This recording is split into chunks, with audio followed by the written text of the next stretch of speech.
FII थोड़े से थक गए हैं मेरे ख्याल से लगातार बाइंग करने के बाद। एक्चुअली एफआई बाइंग जो हुई थी ना आशीष, वो लार्जली कॉन्सेंट्रेटेड थी एचडीएफसी ट्विंस में, और एचडीएफसी बैंक के नंबर्स के बाद से उल्टा थोड़ी सी सेलिंग आ गई। वो पूरा का पूरा सिर्फ वही रिफ्लेक्ट कर रहा है जो लास्ट 3 दिन है। मतलब ऐसा क्या हो गया कि एकदम से 3 दिन में सेलिंग आई? एक दिन के तुमने एक्सप्लेन कर दी थी कि इन्फोसिस था प्योर एंड प्योर, बाकी एचडीएफसी बैंक का भी एक इम्पैक्ट रहा है वहाँ पर।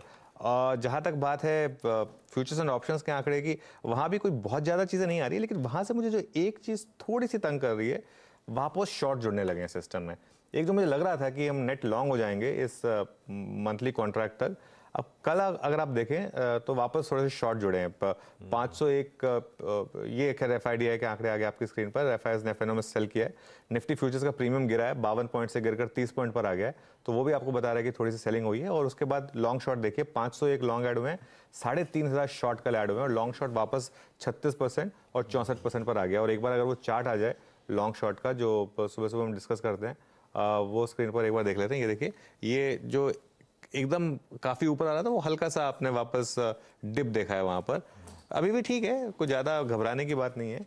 पुट कॉल रेशियो भी 0.83 वर्सेस 0.82, तो जो आप कह रहे हैं ये बेसिकली ऑप्शन राइटर्स की मार्केट है। ये वाला वीक जो है ना, ऑप्शन राइटर्स को पूरी तरह से बिलोंग किया, उन्होंने अपनी ग्रिप नहीं छोड़ी है, और खासतौर से कॉल राइटर्स ने अपनी ग्रिप बिल्कुल नहीं छोड़ी है मार्केट के ऊपर। ये कहानी है। पहले 9 दिन की जो अच्छी मजबूती थी, उसकी स्टोरी थी कि एफआईएस कैश मार्केट में पैसा झोंक रहे थे, उधर शॉर्ट कवर कर रहे थे। अभी कवरिंग भी पस्त पड़ी हुई है, ऐसा कोई ट्रिगर मूव नहीं कर रहा है, और ऊपर से कैश मार्केट में भी कमिटमेंट आ नहीं रहा है। शायद ये रीजन भी है ऑफ लेट वो जो पॉज टाइप स्क्रीन पे प्ले आउट हो रहा है। ऐसे में निफ्टी की स्ट्रेटजी पे चर्चा कर ली जाए।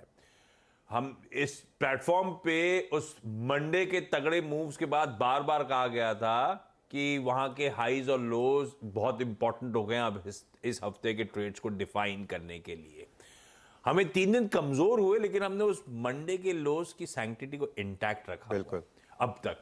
ये जो third consecutive session consolidation type move, हम अपने लोज को ब्रीच नहीं कर रहे हैं, ये बेसिकली हम अच्छे मूव्स का कंसोलिडेट कर रहे हैं। ऐसा लग रहा है कि चलने की तैयारी कर रहे हैं। निफ्टी का व्यू क्या बन रहा है? खैर आज के लिए वो चलने की तैयारी तो जब देखेंगे, आज का व्यू क्या बन रहा है? देखिए आशीष, मैं एक चीज कहूंगा, वैसे व्यू जो होता है ना, वो ओवररेटेड होता है। आपको मार्केट में पैसा बनाना चाहिए, ठीक है ना? और मार्केट में पैसा बनाइए, दोनों साइड पैसा बन रहा है। कल दोनों साइड की हमने एक लेवल्स बताए थे, और वो मार्केट ने ब्यूटीफुली उसको रिस्पेक्ट भी किया। मैं 2 डेटा दिखाऊंगा। सबसे पहले 17,650 की कॉल और 17,600 की कॉल, एक ही स्क्रीन पर दोनों कॉल देख लेते हैं। वो आपको बताएगा कि किस लेवल का कन्विक्शन है। और ये देखिए, दूसरे दिन लगातार हुआ है कि जिस लेवल पर निफ्टी ट्रेड कर रहा है, उससे भी नीचे की कॉल में बिल्डअप है। मतलब 17,600 की कॉल, टेक्निकली आप 17,600 के ऊपर हैं, लेकिन वहां भी कॉल राइटिंग हुई है।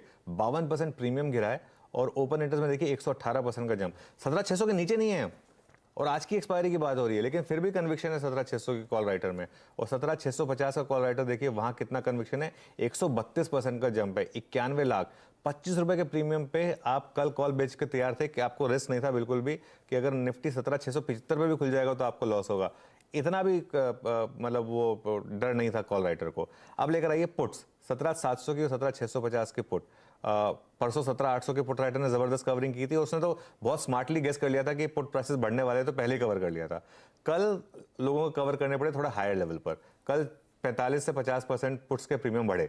17,650 का प्रीमियम देखिए, और 17,700 का प्रीमियम देखिए, और यहाँ पर भी करीब 10 से 15% का ओपन इंटरेस्ट कम हुआ। और देखिए ओपन इंटरेस्ट कितना कम रहेगा यहाँ पर। कॉल्स में 1-1 करोड़ का ओपन इंटरेस्ट है, पुट्स में 40-40, 50-50 लाख का ओपन इंटरेस्ट है। अब वही बात आ गई, लेकिन अगर ये मामला पलट गया तो क्या होगा? मेन चीज ये है कि अब तक तो ऑप्शन राइटर्स का कन्विक्शन रहा है स्ट्रांग। अगर इन लेवल्स के ऊपर निकला तो क्या होगा? वो सारी ट्रेड है। लेकिन जो डेटा दिखाने का मतलब है, वो डेटा दिखाने का मतलब ये है कि पुट राइटर्स के मुकाबले कॉल राइटर्स का कॉन्फिडेंस ज्यादा स्ट्रांग है इस समय इस मार्केट में। और आज का ट्रेड और आज की एक्सपायरी अगेन लेवल बेस्ड रहेगी। ज्यादा चलने लगे तो ज्यादा एक्साइटेड ना हो, गिरने लगे तो ज्यादा परेशान ना हो मार्केट में। क्यों? क्योंकि ये लेवल्स मार्केट ने डिफेंड करें लगातार।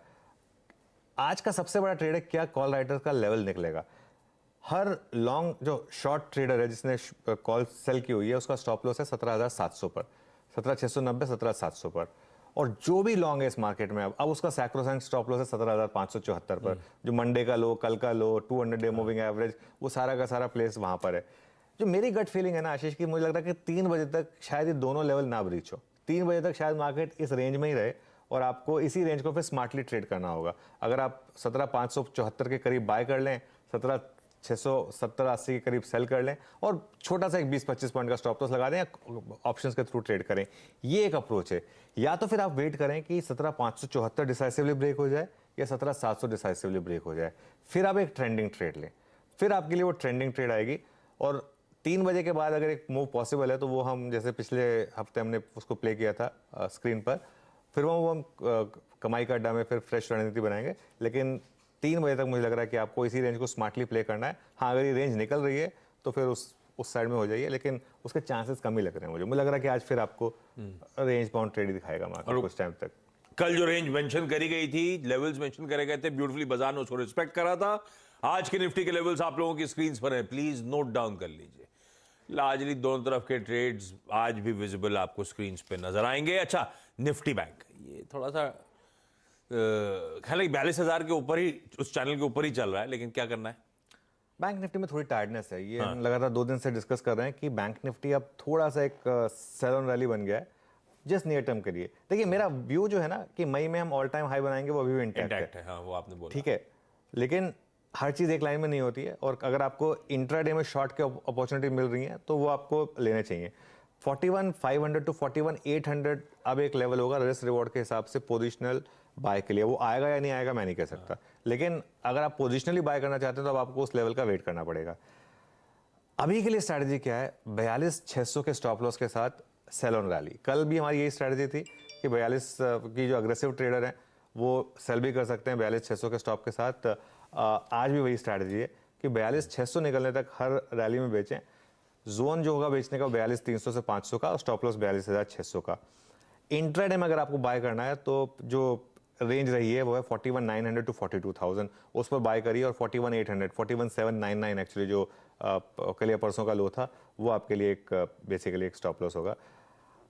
लेकिन आज बैंक निफ्टी पर लेवल से ज़्यादा मैं 2 स्टॉक्स पर नज़र रखूंगा। पहला HDFC बैंक, क्योंकि HDFC बैंक ने इस पूरी रैली को स्पॉन्सर किया था। जो 2,500 पॉइंट की रैली आई थी उसको पूरा HDFC बैंक ने स्पॉन्सर किया था, लेकिन नंबर्स के बाद वो थोड़ा टायर्ड हुआ कल, लेकिन ऑलमोस्ट डे हाई पर जाकर बंद हुआ HDFC बैंक। और जो लास्ट में 1 घंटे में रिकवरी आई वो पूरी HDFC बैंक ने लीड की थी। मैं फिर कहूँगा HDFC बैंक में वो रिजल्ट डे हाई सैक्रोसैंक्ट है, वो निकलेगा तो और 100 रुपये की रैली आएगी, वरना थोड़ा सा टायर्डनेस दिखाएगा। ICICI बैंक के नंबर्स आएंगे सैटरडे को, उससे पहले अगले 2 दिन में क्या पोजीशनिंग रहेगी। मैं उम्मीद करूँगा कि ज़्यादा ना भागे ICICI बैंक, मतलब हो सकता उल्टा और थोड़ा गिर जाए तो बेटर रहेगा, क्योंकि फिर पोजीशनिंग ठीक ठाक होगी। HDFC बैंक नंबर्स में इतनी स्ट्रॉन्ग पोजीशनिंग में चला गया कि स्टॉक गिर गया उसके बाद। ICICI बैंक अगर इस लेवल से थोड़ा और गिर जाए, मान लो 860-70 तक आ जाए किसी भी कारण से, जरूरी नहीं कि आए, लेकिन वो एक पॉजिटिव होगा, क्योंकि फिर आप रिजल्ट के पास अगर अच्छे रिजल्ट आए तो एटलीस्ट आपके पास रूम होगा रिएक्ट करने के लिए। मार्केट में क्या होता है आशीष, हम पहले ही सब कुछ पचा लेते हैं, उसके बाद कुछ बचता नहीं है रिजल्ट वाले दिन। तो इसके लिए एक्सेप्ट एकदम इन्फोसिस ज़्यादा शॉकर आ जाए, वो अगर बात होती है तो अलग होता है। इवन ICICI केस में अनलेस नंबर्स इतने अच्छे आ जाएं जो मार्केट को लगे कि ये तो क्या कर दिया इन्होंने, तब तक तो ठीक है, वरना मतलब 900 से ऊपर ICICI बैंक में भी जगह अभी थोड़ी लिमिटेड ही है।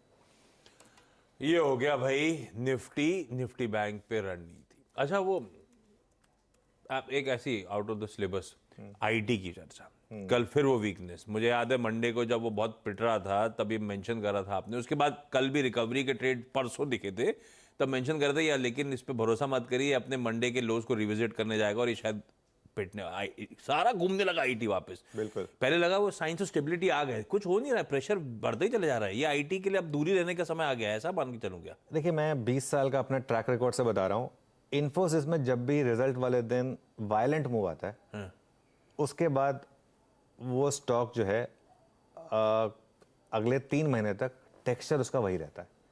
इन्फोसिस का टेक्सचर अभी कुछ टाइम तक सेल ऑन रैली रहने वाला है। मैंने मेंशन किया था आपको इन्फोसिस बाय करने का मौका मिलेगा अगर किसी तरीके से आपको 1000 से 1100 के बीच में आ जाए ये स्टॉक, तब मिलेगा। लेकिन उसमें तरीका क्या है? अब देखिए, बॉटम कोई नहीं पकड़ सकता आशीष।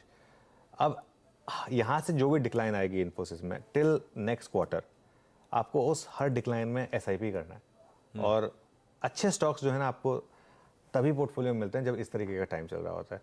ये आप ट्रेंड उठा के देख लीजिए, चाहे इन्फोसिस का देख लीजिए, HDFC बैंक का देख लीजिए, बजाज फाइनेंस का देख लीजिए, एशियन पेंट्स का देख लीजिए, डिवीज लैब्स का देख लीजिए, बाय करने का जोन तभी होता है एक जब आप पोस्टमार्टम करेंगे ना इन स्टॉक्स का कि काश मैंने यहाँ ले लिया तो काश मैंने यहाँ ले लिया होता 3 साल बाद आप कह रहे होते थे काश मैंने उस दिन ले लिया होता लेकिन नियर टर्म में आपको तंग करेगा। अब आप आज मान लो 1232 पर ले लें और कल ये स्टॉक 1100 पर आ जाए तो आप कहेंगे कि मैं तो फंस गया। तो इसलिए मैं कह रहा हूं कि ये अब जो अगले 3 महीने में ये अपॉर्चुनिटी देगा वो लॉन्ग टर्म इन्वेस्टर्स के लिए देगा। ट्रेडर अगर आप हैं तो ट्रेडिंग में सेल ऑन रैली, इन्फोसिस में भी, बाकी आईटी स्टॉक्स में भी बहुत क्लियर अप्रोच रही है हमारी। उस दिन भी मैंने कहा था कि जब रैली आएगी तब आप ऐसे ट्रेडर बेच, जहां वो रैली फेल हो वहां बेचें। मतलब ये भी टाइम करना जरूरी होता है और वो बहुत इंपॉर्टेंट है। लेकिन अगर आप एक इन्वेस्टर हैं तो अगले 3 महीने में आईटी आपको बहुत अच्छी एंट्री अपॉर्चुनिटी देगा। लेकिन फिर वही बात है, जब स्टॉक इस तरीके से गिर रहे हो तब आप ले सकते हैं नहीं ले सकते हैं, वो आपका टेक्सचर का टेस्ट होता है। बात सही है और क्या बिल्कुल वैसे ही हुआ था।